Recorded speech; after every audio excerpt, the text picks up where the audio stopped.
La digestion, ce grand mystère de la vie qui te fait passer plus de temps aux toilettes qu'à table. Si c'est ton cas, reste là, on va en discuter pour changer tout ça. Pour améliorer ton système digestif un peu capricieux, j'ai quelques suggestions pour toi. 1. Tout d'abord, les fibres, qui sont tes meilleurs amis.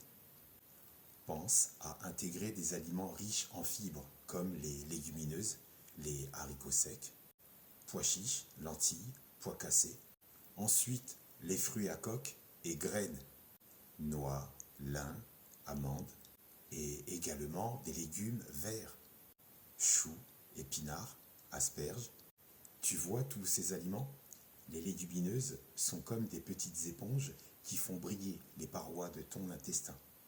Les fruits à coque et graines sont comme des petits balais qui nettoient ton intestin. Et les légumes verts, comme le tuyau d'arrosage qui rince sans pression l'intérieur de ton intestin. Mais attention, ne les fais pas trop travailler. L'abus risque de te faire des allers-retours aux toilettes plus souvent qu'un livreur de pizza un samedi soir. Il y a des limites que ton corps ne doit pas dépasser. C'est comme le chocolat noir, 2 à 3 carrés, c'est bon.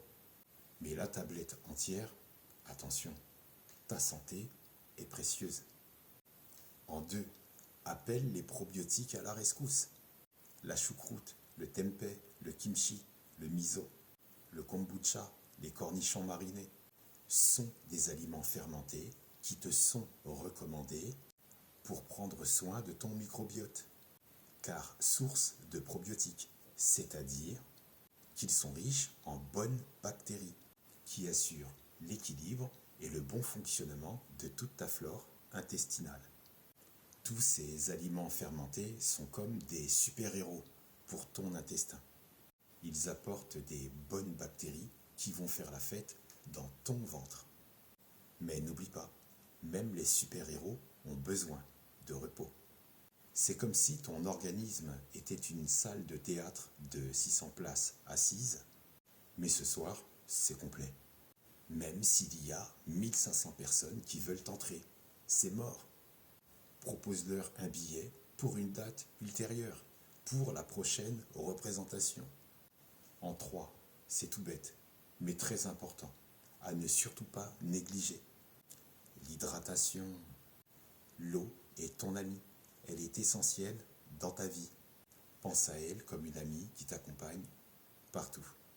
Si tu ne bois pas assez, ton système digestif pourrait se sentir déshydraté, comme un cactus dans le désert. Et personne ne veut d'un cactus dans son bide. Ton corps est constitué de 60 à 65% d'eau.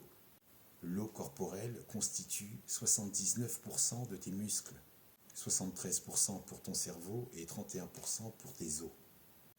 Donc, bois de l'eau tout au long de la journée. En 4, consomme des aliments bruts, faciles à digérer. Des aliments doux comme la banane et le riz. Ils sont comme des coussins moelleux pour ton estomac. Les pommes de terre, les patates douces, les légumes cuits à la vapeur sont souvent bien tolérés.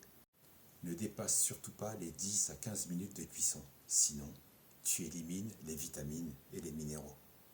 Si tu y es sensible, évite les plats trop épicés à ton goût. Ils pourraient transformer ton ventre en volcan en éruption. En 5, je dirais, écoute ton corps. Il n'accepte pas forcément les mêmes choses. Il n'accepte pas forcément les mêmes aliments que les membres de ta famille ou tes amis. Rien ne t'oblige à suivre leur type d'alimentation. Mange à des heures régulières et essaye de ne pas trop te gaver. Inclus des protéines maigres comme la volaille, le poisson, les œufs. Plutôt les petits poissons qui, eux, ne sont pas chargés de métaux lourds. Les haricots blancs, les pois cassés, les pois chiches. Des glucides complexes comme les fèves, les lentilles, le quinoa, le riz, les pommes de terre, les patates douces. Et des graisses saines comme les noix, les avocats, les huiles végétales, l'huile d'olive, l'huile de canola, l'huile de coco, l'huile de pépins de raisin huile de noix. Mange à des heures régulières. C'est un peu comme danser. Il faut trouver le bon rythme. Sinon, tu risques de te retrouver à danser sur du compas ou bachata avec des ballonnements. Et ça, c'est bien relou. Si tes problèmes persistent, n'hésite pas à consulter un professionnel de santé sérieux et investi. Et non pas un de ceux qui te reçoit toujours en retard, qui ne prend pas le temps de savoir comment tu vas réellement et qui n'est pas juste un distributeur, prescripteur de médicaments. Même les meilleurs comédiens ont besoin d'un bon metteur en scène.